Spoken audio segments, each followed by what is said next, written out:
l'Éternel est ta sécurité. La Bible déclare, si l'Éternel est bâti, celui qui bâtit en vain. Ça veut dire, si ta vie n'est pas bâtie par Jésus-Christ ressuscité, ça veut dire que le parcours que tu as emprunté, le chemin que tu as emprunté, ce chemin est vil. Ce chemin ne tiendra pas longtemps. Mais si ta vie est bâtie par Jésus-Christ ressuscité, tu vivras jusqu'à l'éternité. Voilà pourquoi, si l'Éternel est bâti, c'est lui qui est en train de bâtir sans Christ, est en train de perdre son temps. Mais je veux dire à quelqu'un, l'Éternel est ma sécurité. L'Éternel est ta sécurité. Amen. Parce que si l'Éternel est de ton côté, qui pourra s'opposer à toi? Si l'Éternel est de ton côté, si tu marches avec Dieu, dis-toi bien-aimé, tu rencontreras des obstacles, mais tu seras toujours vainqueur. Amen. Parce que Dieu est de ton côté. Amen. Souvenez-vous en Égypte, lorsque le peuple de Dieu a eu pitié d'eux, il dit à Moïse, va faire sortir mon peuple. Dieu était avec eux. Dieu était avec Moïse. En sortant de l'Égypte, Dieu a accompagné ce peuple. Malgré les cavaleries que, n'est-ce pas, Pharaon il avait, et il partait à pied. Mais la Bible déclare, Pharaon n'a pas pu les rattraper parce que Dieu était avec son peuple. Si l'Éternel est de ton côté, tu verras la manifestation de la gloire de Dieu. Amen. Si Dieu est de ton côté, tu verras la manifestation de l'amour de Dieu. Amen. Si Dieu est de ton côté, tu verras la manifestation de la grandeur de Dieu dans ta vie. Amen. Si Dieu est de ton côté, tu verras carrément la gloire de Dieu dans ta vie. Amen. Si tu ne vois pas encore la gloire de Dieu, ça veut dire tu n'es pas encore arrivé. Invite Dieu dans ta vie. Laisse que Dieu soit ta sécurité. Alors tu verras la main de Dieu dans ta vie. Amen. Nous parlons de l'Éternel. La Bible déclare Ésaïe 9:5. Un enfant nous est né. Un fils vous est donné. La domination se reposera sur ses épaules. Amen. Mais la domination se reposera sur ses épaules. On sait déterminer les grades des militaires par rapport à ses épaules. Amen. Nous on dit la domination sera sur ses épaules. Donc, et c'est un Dieu qui est autorité. Il a de l'autorité. On l'appellera admirable, conseiller. Alléluia. Amen. Dieu Tout-Puissant, Père éternel. Père éternel.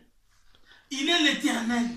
Voilà pourquoi si l'Éternel est de ton côté, bien-aimé, même si Pharaon te poursuit, il n'arrivera pas à t'atteindre. Si l'Éternel est de ton côté, même si Baal se lève contre toi, il n'aura pas la victoire. Si l'Éternel est de ton côté, même si les Philistins s'opposent à toi, ils n'auront jamais la victoire parce que Dieu est de ton côté. Quand Dieu te sécurise, il y a une couverture qui est sur toi. Amen. Une protection forte sur ta vie. Tu as besoin d'être sécurisé. Et il n'y a que la sécurité de l'Éternel qui te donnera la capacité, l'opportunité de faire face à des circonstances ou à des épreuves qui surviennent tous les jours de notre vie. Mais si tu n'as pas cette couverture, tu es exposé à des dangers potentiels. Alléluia. Amen. Ce Dieu est grand. Ce Dieu est fidèle. Amen. Voilà pourquoi cet homme Daniel, la Bible nous dit, lorsqu'il y a eu un complot contre Daniel, ils ont dit le soir au roi, oh roi, il y a un décret qui a été signé, que personne ne veut prier durant un temps déterminé. Ils sont allés voir Daniel en train de prier son Dieu, Adonai. Il priait Emmanuel, il priait le soir le Dieu de gloire. Mais lorsqu'ils sont allés dire au roi, les rois aimaient Daniel, mais il y avait un décret qui était déjà signé. La Bible déclare, il a pris Daniel, il a jeté dans le fosse lion. Il a encore pris une pierre, il a mis, n'est-ce pas, devant le trou du fosse lion. Daniel connaissait son Dieu. Daniel était sécurisé par son Dieu. Amen. Bien-aimé, pour être sécurisé par ton Dieu, tu dois avoir la crainte de Dieu. Amen. Où est la crainte de Dieu, la crainte de l'Éternel? Où est la vie de l'obéissance? Aujourd'hui, Dieu est devenu simplement Dieu de lèvres, mais Dieu de cœur, il n'y est pas. On dit Dieu, Dieu, Dieu, mais en réalité, Dieu, on ne craint pas Dieu. Amen. On fait des choses exprès. Les gens savent que ça ne plaît pas à Dieu. Je suis en désaccord avec Dieu. Mais les gens continuent à faire et à avoir une vie qui ne plaît pas à Dieu. Où est la crainte de Dieu? Comment veux-tu que Dieu te sécurise? Comment veux-tu que Dieu soit de ton côté si toi tu ne crains pas ce Dieu? Daniel a fait ses preuves à Babylone. Daniel à Babylone, il a fait ses preuves. Il craignait Dieu. Il avait une vie d'obéissance à Dieu. Il ne voulait pas trahir son Dieu. Comme il faut aujourd'hui, les chrétiens sont devenus des traîtres. Ils sont en train de trahir des valeurs chrétiennes. Ils sont en train de trahir Dieu. Ils parlent simplement de la bouche, mais Dieu n'y est pas au cœur. Il y a un problème. Ça, c'est un problème. Oh, l'humanité tout entière doit savoir que Dieu est Dieu. Amen. Et ils les verront à travers le comportement de chrétiens. Mais aujourd'hui, les comportements sont devenus un comportement à déplorer. Où est la crainte de Dieu? Lui qui revient bientôt, il attend que tu puisses changer. Amen. Il attend la transformation. Comment veux-tu gagner le ciel aujourd'hui si tu ne crains pas Dieu? La Bible déclare la crainte de l'Éternel, le commencement de la sagesse. Comment veux-tu être sage, toi qui ne crains pas Dieu? Comment veux-tu être sage, toi qui ne vis pas selon la parole de Dieu? Daniel en Babylone, il vivait selon la parole de Dieu. Amen. Il craignait Dieu. Il n'a pas voulu se souiller avec le main du roi. Il n'a pas voulu qu'on puisse l'interdire à prier son Dieu. Toi aujourd'hui, à cause de ton travail,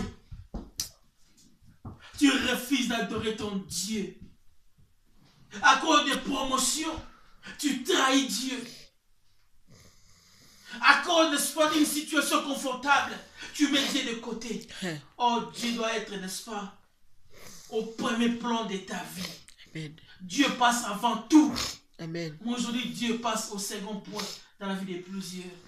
C'est d'abord autre chose, après c'est Dieu. Et tu crois que tu vas plaire à Dieu en ayant un tel comportement? Non. Mais Daniel, lui c'était Dieu d'abord. Amen. Lorsqu'on a interdit à Daniel de prier, il dit non, moi je continue à prier mon Dieu. Parce qu'il savait que Dieu était ma sécurité. Amen. Dieu va te sécuriser si toi tu mets Dieu au premier plan de ta vie. Si tu mets Dieu au deuxième plan de ta vie, comment veux-tu que Dieu te sécurise? Avant que Dieu intervienne, Dieu va voir est-ce que cet homme marche selon ma parole. Est-ce que cet homme a une vie qui me plaît? Est-ce que cette femme a une vie qui me plaît? Aujourd'hui, il y a des choses incroyables qui se passent. Ce n'est plus simplement les hommes qui sont dans la polygamie, mais il y a aussi des femmes qui sont dans la polygamie. Des femmes qui ont des 3, des 4 hommes, des 4, des 5 copains. Ils se disent des chrétiens. Non, ça c'est pas l'évangile.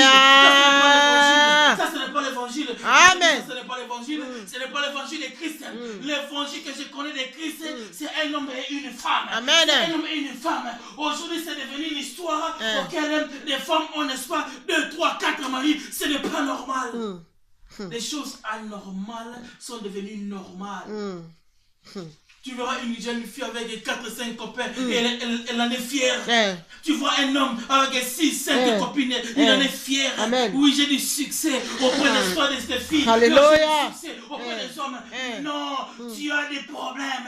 Tu as un problème. Tu dois être spirituel. Amen. Tu dois chercher la face de l'Éternel. Tu dois chercher Dieu. Amen. Tu dois chercher Dieu. Amen. Si tu ne cherches pas Dieu, tu auras de sérieux problèmes. Amen. Mais dans l'éternité, tu auras de sérieux problèmes. Amen.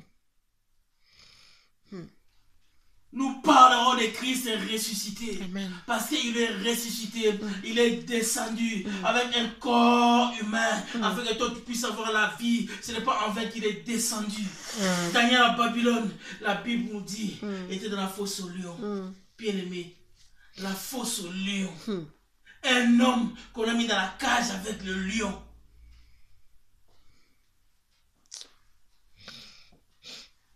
Un homme qu'on a mis dans la cage au lion. Pourquoi? Parce qu'il était un adorateur de l'Éternel.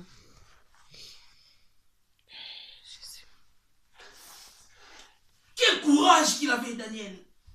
Quel amour de Dieu qu'il avait. Quelle confiance qu'il avait de son Dieu.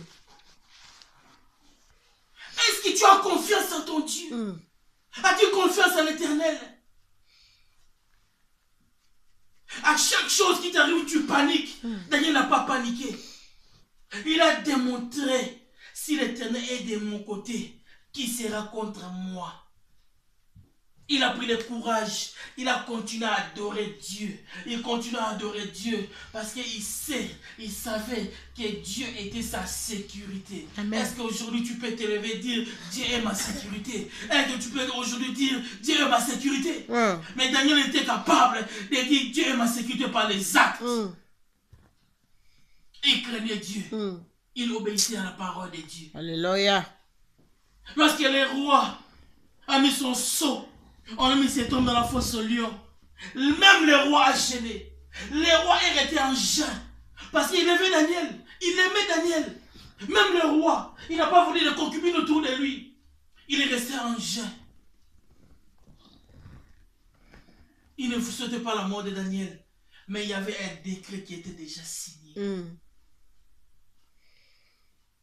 Oh bien-aimé, même s'il y a un décret qui est signé contre ta vie, laisse-moi te dire aujourd'hui, au nom tout-puissant de Jésus, Alléluia. Jésus de Nazareth, celui qui est capable d'effacer tout acte et ordonnance, même qui t'est condamné. Daniel, il était condamné, mais avec une seule personne qui était capable d'effacer ce qui condamnait Daniel, c'était l'Adonai, c'était Éternel, Amen. c'était le Dieu des armées. Daniel était face à la mort, il était condamné, il y avait un décret qui était signé. S'il ne craignait pas Dieu, il allait mourir. S'il ne craignait pas Dieu, il allait se faire devrer par les lions. Mais Daniel, comme il craignait Dieu, la Bible déclare cette ordonnance qui était un décret qui était écrit, que toute personne qui allait prier, adorer son Dieu durant un temps déterminé allait mourir, allait être jeté dans la fosse au lion. Mais regarde cet acte qui condamnait Daniel, mais il y a quelqu'un qui l'a enlevé. Dans ta vie, il n'y a qu'une seule personne qui peut enlever tout acte, tout décret qui a été signé contre ta vie. Ce n'est que Dieu, l'Éternel, Dieu des armées, celui qu'on appelle Père éternel, Dieu tout-puissant, admirable. Alléluia. C'est lui qui est capable. Il n'y a que lui. Daniel avait confiance en ses dieux. Le roi se réveilla le bon matin parce qu'il était inquiet. Il aimait cet homme Daniel. Lorsqu'il est venu voir si Daniel était mort, il dit Daniel, Daniel, est-ce que ton Dieu t'a secouru? Le Dieu que tu sers avec persévérance. Où est ta persévérance? Alléluia. Si tu sers un Dieu avec persévérance, tu verras la main de Dieu. Tu verras la gloire de Dieu. Tu verras, n'est-ce pas,